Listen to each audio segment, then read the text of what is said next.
بڑے بڑے تسمار کھان کی بھی ہوش اڑا دیتے ہیں۔ موت ایک ایسا لفظ ہے جو بڑے بڑے پاورفل اپنے آپ کو دعویٰ کرنے والے لوگوں کے ہوش کو اڑا دیتی ہے۔ موت ایک ایسی چیز ہے، موت یہ نہیں دیکھتی کہ کس کا بیٹا یتیم ہو رہا ہے، موت یہ نہیں دیکھتی کہ کس کی بیوی بیوہ ہو رہی ہے، موت یہ نہیں دیکھتی کہ کس کا خاندان برباد ہو رہا ہے، موت یہ نہیں دیکھتی کہ کس کا گھر گزر رہا ہے، موت یہ نہیں دیکھتی کہ کس کا نشیمن گزر رہا ہے، بس موت آنی ہے تو آنی ہے اور موت آ کر ہی رہی ہے۔ آج عام طور سے ہمیں جب تکلیف ہوتی ہے کوئی چیز تو ہم فوراً کہہ دیتے ہیں اوف ایسے زندگی سے موت اچھی۔ حضرت نے بھی بیان کیا اور اس میں زیادہ تر ہماری ماں بہنوں کا زیادہ رول ہے۔ تھوڑی سی پریشانی آئی، یا اللہ ایسی زندگی سے تو مجھے موت دے دے، نہیں، موت یاد کیجیے، موت یاد کی، موت تو آنی ہے، آپ کو پڑھنے سے کچھ نہیں ہونے والا ہے۔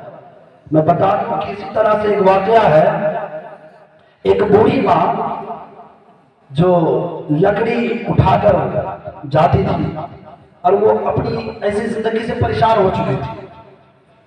روزانہ کا ان کا معمول تھا کہ بازار سے لکڑی اٹھا کر سر پر اور آیا کرتی تھی اور ہمیشہ کہتی تھی یہ کیسی زندگی ہے، ایسی زندگی سے اچھا ہے کہ موت آ جاتی، ہمیشہ کے لیے چھٹکارا مل جاتا، ہمیشہ ان کا یہ کہنا تھا۔ ایک دن کیا ہوا کہ وہی بوڑھی ماں کے سر سے جو ہے لکڑی کا جو بوجھا، اپنے لفظوں میں بولا بوجھا گر گیا، اٹھا نہیں رہا۔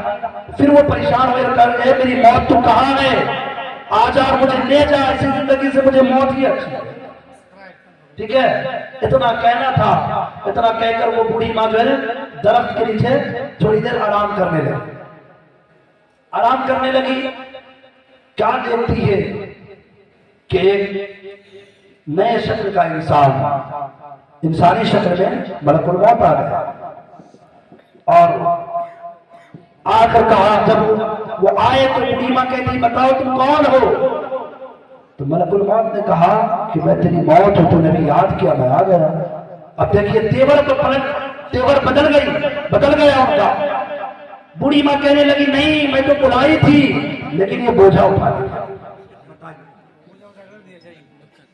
بتائیے وہ کیا بولی، میں بلائی تو تھی لیکن بوجھا اٹھانے کے لیے۔ تو موت دیکھیے ایسی چیز ہے کہ بولنے میں تو مزہ آتا ہے کہ موت آ جائے، لیکن آئے گی جب پتہ چلے گا۔ بوڑھی ماں سیکنڈ میں اپنے تیور کو بدل دیا اور کہا میں بلائی تھی لیکن بوجھا اٹھانے کے لیے۔ بتائیے کہ ملک الموت بوجھا اٹھانے آیا، بوجھا اٹھانے کے لیے نہیں، اللہ تبارک و تعالیٰ نے ان کو یہ کام دیا کہ ملک الموت روح کو قبض کرے گا، حضرت اسرائیل علیہ السلام۔ اور ہر انسان کی روح ہر اعتبار سے نکالی جاتی۔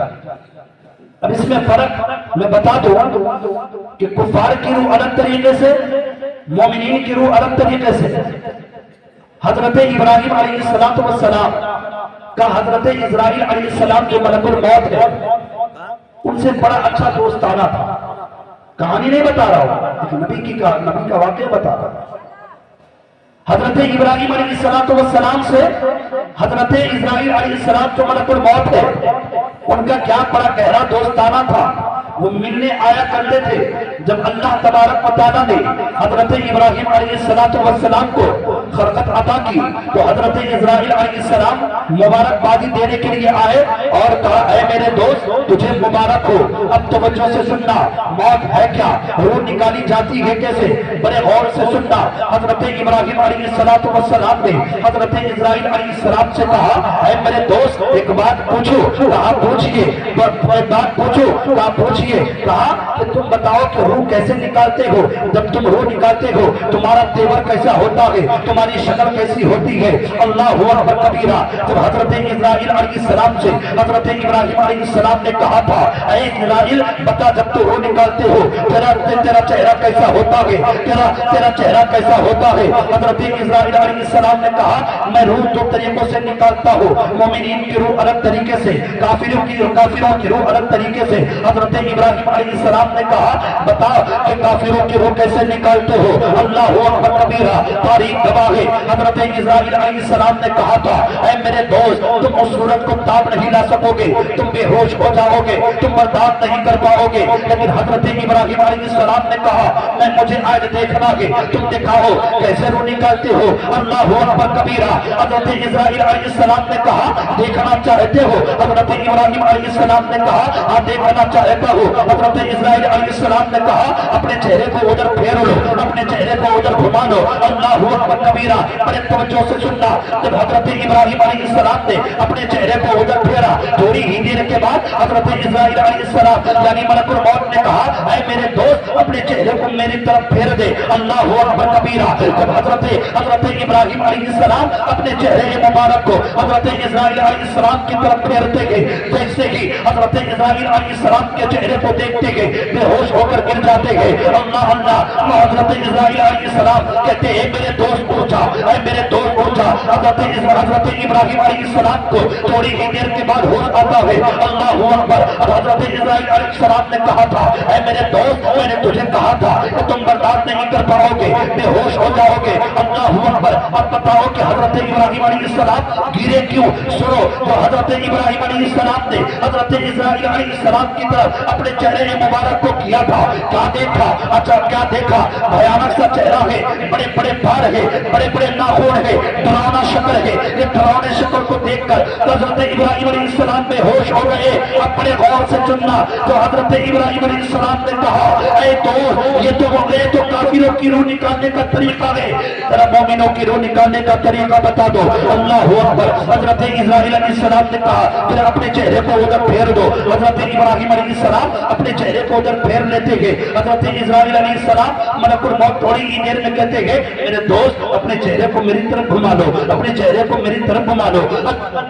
حضرت ابراہیم علیہ السلام اپنے چہرے مبارک کو حضرت اسرائیل علیہ السلام کی طرف گھماتے گئے، کیا دیکھتے گئے؟ ایک حسین و جمیل نوجوان کھڑا ہے، ایک حسین و جمیل نوجوان کھڑا ہے، چہرے پر نورانیت ہے، بدن پر خوبصورت لباس ہے۔ اب حضرت ابراہیم علیہ السلام نے کہا بتاؤ یہ تو مسلمانوں کی روح نکالنے کا طریقہ ہے۔ حضرت اسرائیل علیہ السلام نے کہا اب یہ غلط فہمی میں مت رہنا کہ میری روح اس طرح نکالی جائے گی۔ اب آؤ اس کیٹیگری میں بھی کئی کیٹیگریاں موجود ہیں۔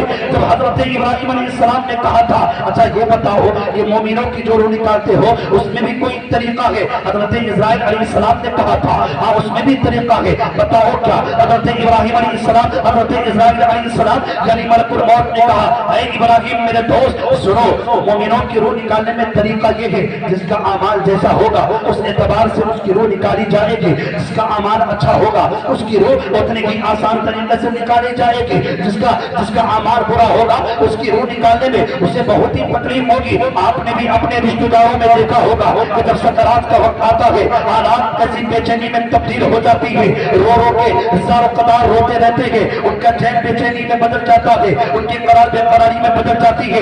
یہ کیوں؟ اعمال کے اعتبار سے جب آپ کے اعمال اچھے ہوں گے تو آپ کے اعمال جب اچھے ہوں گے آپ کی روح آسان طریقے سے نکالی جائے گی، لیکن جب آپ کے اعمال برے ہوں گے اب کیسے نکالے جائے گی یہ بھی میں آپ کو بتا دوں۔ جس کے اعمال اچھے ہوں گے آتا ہے کتابوں میں کیا کہ جس کے اعمال اچھے ہوتے ہیں اور اس کی روح نکالی جاتی ہے کیسا محسوس ہوتا ہے؟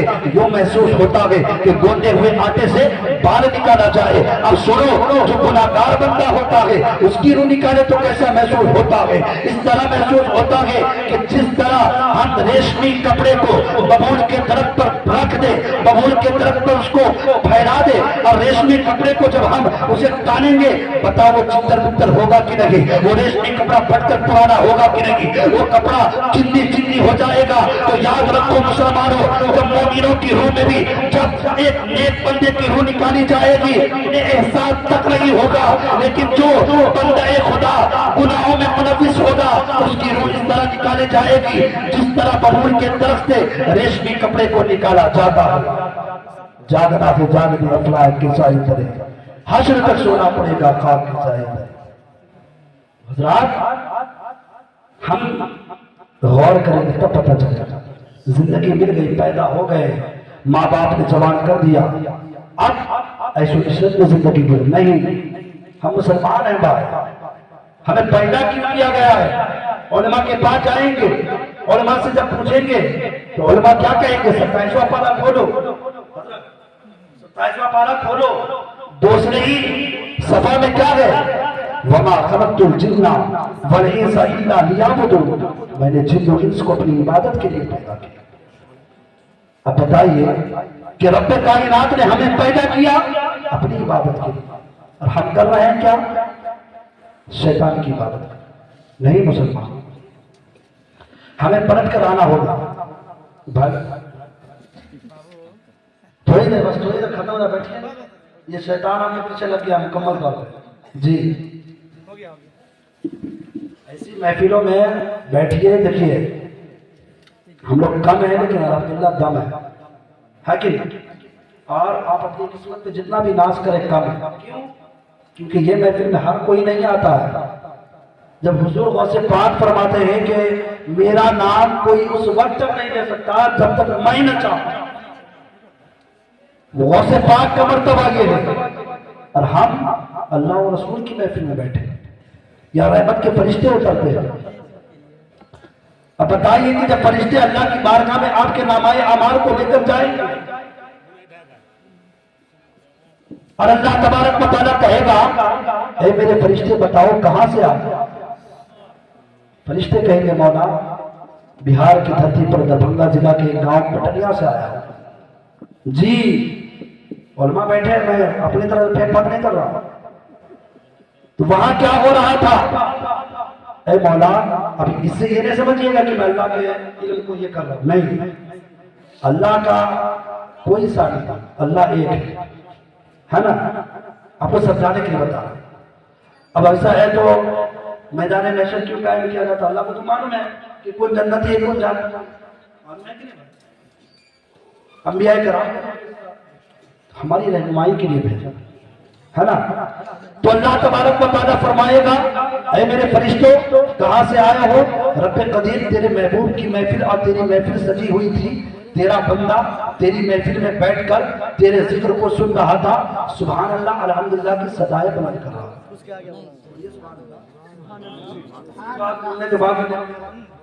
سبحان اللہ۔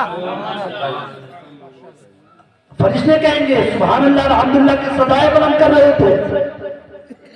اب بتائیے کہ اللہ کی بارگاہ میں آپ کا ذکر ہو، ہے نا، اب وہ بھی ایسے نہیں کہ گناہ کر رہا تھا یا سو رہا تھا، اس طرح ہوگا کہ تیری تسبیح و تحلیل تیرا بندہ بیان کر رہا۔ سبحان اللہ۔ جب ایسی محفل کا موقع ملے نا بھائی، ایک دن کی نیند کو حرام کر دیجیے، ہے نا، کیونکہ سونا تو ہے، یہ کہا نشہ ہے، جاگنا ہے افلاق کے سائے تلے، حشر تک تو سونا ہی ہے خاک کے سائے تلے۔ سوئیے گا کب دبا کے؟ یہ کب سوئیے گا؟ جب اعمال اچھے ہوں گے تب، لیکن اعمال برے ہوں گے تب پھر معاملہ کیا ہوگا؟ علماء کرام کو بتاتے ہی رہتے ہیں، قبر کی اندھیری کوٹری، میں نے بھی بتایا، قبر کی اندھیری کوٹری میں کوئی کام نہیں دے گا، کام دے گا آپ کے اچھے اعمال کام دے گا، آپ کی نماز کام دے گی۔ اب قبر میں ہمیں روشنی کی ضرورت ہے، کیسے ملے گی؟ اس کا راستہ کیا ہے؟ امریکہ کے سائنٹسٹوں نے، سائنسدانوں نے کیا کیا تھا سنا ہوگا، آپ لوگوں نے دیکھا بھی ہوگا کہ قبر کے اندر وہ دیکھنا چاہتے ہوتا ہے کیا مسلمانوں کے۔ اب اس نے کیا کیا؟ سی سی ٹی وی کیمرہ، ایک مسلمان کا انتقال ہو تو سی سی ٹی وی کیمرہ اس کے اندر فٹ کر دیا، اور وہ دیکھنا چاہا کہ مسلمانوں کے قبر کے اندر ہوتا ہے کیا۔ ظالموں نے سی سی ٹی وی کیمرہ قبر کے اندر تو فٹ کر دیا، لیکن جب بندہ خدا کو اس میں لٹایا گیا، قبر کو ڈھک دی گئی، جب مسلمان اپنے گھر واپس ہو گئے، اس قدر وہ بھیانک طور پر بلاسٹ ہوا کہ وہ تمام جو سائنس لاتے وہ بھی حیرانوں کو نشان ہوا۔ بتائیے کوئی دیکھ نہیں سکتا بھائی، اگر دیکھ لیتا کوئی تو سب نمازی ہوتا کیا؟ اگر قبر کے حالات آپ دیکھ لیں گے، قبر کے عذاب کیا ہے، سب صوفی صاحب بن جائیں گے، دن رات مسجد میں ہی نظر آئیں گے۔ جی ہنسنے کے لیے حقیقت بات کہہ رہا۔ تو قبر کی تیاری ہمیں یہاں کرنی ہے۔ اب قبر میں جانے کے بعد جو کہیں گے اللہ ایک موقع دے دے، کوئی جگاڑ نہیں ہے، کوئی موقع نہیں دیا جائے گا، کہا جائے گا میرے بندے تجھے بہت موقع دیا، اب یہاں موقع ملنے کی جگہ نہیں ہے، جزا ملنے کا وقت ہے، وہاں جزا ملے گی۔ قبر میں عبادت نہیں، اب وہاں بس آپ کو خالی سونا ہے، اچھے اعمال کر کے جائیں گے آپ، فرشتوں کے سوال جواب دیں گے آپ، اللہ فرمائے گا سنا دو، جس طرح شادی کی رات دلہن سوتی ہے، دلہن سوتی کا مراد یہ ہے کہ آپ کی قبر کو سجا دیا جائے، جنتی بچھونا بچھا دیا جائے، جنتی دروازہ کھول دیا جائے، جنتی کھڑکیاں کھول دی جائیں گی، اور جنتی لباس آپ کو پہنا کر کہا جائے گا سو جاؤ، جس طرح شادی کی رات دلہن سوتی ہے۔ شادی کی رات میں دلہن کا گھر سجا ہوتا ہے نا، اس لیے یہ جملہ کہا ہے۔ تو اپنے اعمال کو اچھے کریں، مرنا سب کو ہے۔ حضور پاک علیہ الصلوۃ والتسلیم کی بارگاہ میں